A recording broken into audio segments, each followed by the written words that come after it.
రోజు క్రమబద్ధంగా శారీరక వ్యాయామం చేయడం వల్ల అనారోగ్యాల నుంచి రక్షణ పొందుతారని ప్రముఖ ఎముకల వైద్య నిపుణులు డాక్టర్ బొండా సూర్యారావు పేర్కొన్నారు.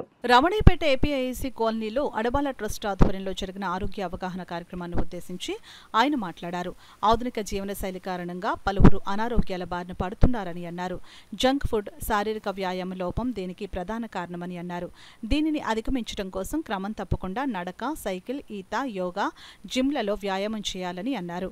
వృద్ధులు వాకింగ్ చేయడం మేలని సూర్యారావు తెలిపారు.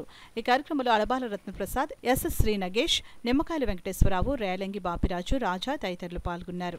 ఇట్లాంటి పనులు చేస్తారు, తాపీ మేసిన పని చేయాలి, రకరకాల హార్డ్ వర్క్ చేసే పనులు వేరే ఉంటాయి. కానీ ఆడవారు ఏంటంటే వారి శరీరాన్ని 24 గంటలు ఉంచుతారు, నిలబడుతుంటారు, కింద కూర్చుంటుంటారు, మెట్లెక్కుతారు, దిగుతారు, బరువులు మోస్తారు, నీళ్లు మోస్తారు, వంటలు వండుతారు, గిన్నెలు కడుగుతారు, బట్టలు, అట్లా ఏం పని ఉన్నదన్నది కూడా మనం చెప్పలేనంత పని ఉంటుంది. మీరంతా కూడా ఇష్టపడి చేయడం వల్ల ఆ పని ఏమి మీకు కష్టం అనిపించక మీరు ఎలా రావడం మానేస్తాయో మన యొక్క నరాల్లో కానీ, కండరాల్లో కానీ, రక్తనాళాల్లో కానీ, మన ఎముకల్లో కానీ గట్టిదనం, దాని యొక్క పని యొక్క ఇది అన్నీ తగ్గిపోతూ వస్తూ ఉన్నది. అప్పుడు కొన్ని జాగ్రత్తలు తీసుకోవడం ద్వారా ఆడవారికి 45 ఏళ్ళు అయినప్పటికీ వారి జీవితకాలం 120, 100 ఏళ్ళే. కాకపోతే ఈ హార్మోన్స్ లేకపోయినా ఉండగలగడానికి గల కారణం ఈ 45 ఏళ్ళు మీకు జరిగిన మేలు, ఆ తర్వాత మీకు తీసుకునే జాగ్రత్తలు. అవే పని మనకు ఉంటుంది.